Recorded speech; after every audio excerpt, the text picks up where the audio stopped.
السلام عليكم ورحمة الله وبركاته. الحمد لله. الحمد لله الذي نحمده ونستعينه ونستغفره ونؤمن به ونتوكل عليه أما بعد. அன்பிற்குரிய அல்லாஹ்வின் நல்லடியார்களே, அன்பு சகோதரர்களே, நாம் தொடர்ச்சியாக பார்த்து வரக்கூடிய துஆக்களினுடைய திக்ருகளினுடைய தொகுப்பில் இன்று நாம் பார்க்க இருக்கின்ற விடயம் என்னவென்றால், நாம் மஹ்ரிபுடைய தொழுகையை தொழுதுவிட்டு நாம் இந்த சூறாவை ஓதுவோம். அதே போன்று நம்முடைய குழந்தைகளுக்கும் நாம் இந்த சூறாவை கற்றுக் கொடுப்போம். நம்முடைய மனைவிமார்களுக்கும் இந்த சூறாவை ஓதுமாறு நாம் கற்றுக் கொடுப்போம். ரசூலுல்லாஹி ஸல்லல்லாஹு அலைஹி வஸல்லம் அவர்கள் ஏராளமான சிறப்புகளை கூறிய அல் குர்ஆனிலே இருக்கக்கூடிய மிக முக்கியமான ஒரு சூறாவை தான் நாம் இன்றைய வீடியோவில் பார்க்க இருக்கின்றோம். அன்பார்ந்த சகோதரர்களே, அல்லாஹ்வின் நல்லடியார்களே, அல் குர்ஆனிலே 114 சூறாக்கள் இருக்கின்றது. ஒவ்வொரு சூறாக்களுக்கும் ஒவ்வொரு விதமான சிறப்புகள் இருக்கின்றது.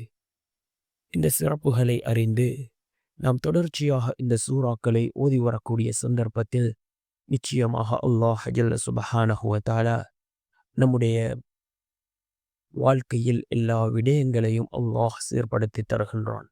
இந்த சூறாவிற்கு பல சிறப்புகளை ரசூலுல்லாஹி ஸல்லல்லாஹு அலைஹி வஸல்லம் அவர்கள் கூறியிருக்கிறார்கள். யார் இந்த சூறாவை ஒவ்வொரு நாளும் ஓதி வருகிறார்களோ அவர்களுடைய வாழ்க்கையில் ஒரு போதும் வறுமை ஏற்படாது என்று கூறினார்கள். அருமை நாயகம் ஸல்லல்லாஹு அலைஹி வஸல்லம் அவர்கள் இந்த சூறாவை உங்களுடைய மனைவிமார்களுக்கும் கற்றுக் கொடுங்கள் என்று ரசூலுல்லாஹி ஸல்லல்லாஹு அலைஹி வஸல்லம் அவர்கள் அவ்வளவு சிறப்பித்து கூறிய ஒரு சூறா தான் சூரத்துல் வாக்கியா.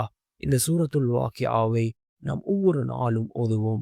ஒரு சஹாபி அவருடைய மரண தருவாயில் அவரை சூழ்ந்திருக்கக்கூடிய சஹாபாக்கள் அவரிடம் கேட்கிறார்கள், உங்களுக்கு பெண் பிள்ளைகள் இருக்கின்றது, உங்களுடைய மரணத்திற்கு பின்பு அவர்கள் என்ன நிலைமையில் இருப்பார்கள் என்று நீங்கள் சிந்தித்து பார்த்தீர்களா என்று கேட்டபொழுது அந்த சஹாபி கூறுகிறார், நான் என்னுடைய பிள்ளைகளுக்கு எந்த விதமான வறுமையுடைய பிரச்சனைகளும் ஏற்படாது.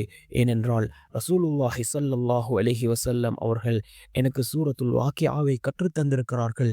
இதனை ஓதினால் வறுமை ஏற்படாது.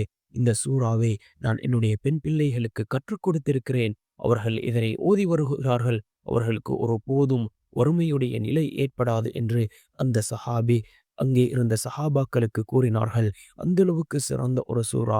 சஹாபாக்கள் கூறுகிறார்கள், இந்த சூறாவை நாம் அதிகமாக ஓதுகின்றோம். இதனை ஓதுவதன் மூலமாக அல்லாஹ் நம்முடைய வாழ்க்கையில் செல்வத்தை அதிகரித்து தருகின்றான். இதனை அதிகமாக நாமும் ஓதுவோம். நம்முடைய வாழ்க்கையில் ஒவ்வொரு நாளும் நாம் இந்த சூறாவை ஓதுவோம். நிச்சயமாக அல்லாஹ் ஜல்ல சுப்ஹானஹு வ தஆலா வறுமையை விட்டும் நம்மை பாதுகாப்பான். நாம் ஓதுவது மாத்திரமில்லாமல் நமக்கு கீழால் உள்ளவர்களுக்கும் இதனை நாம் கற்றுக் கொடுப்போம். இந்த சூறாவினுடைய சிறப்புகளை கூறி அவர்களுக்கும் இந்த சூறாவை ஓதுமாறு நாம் கற்றுக் கொடுப்போம்.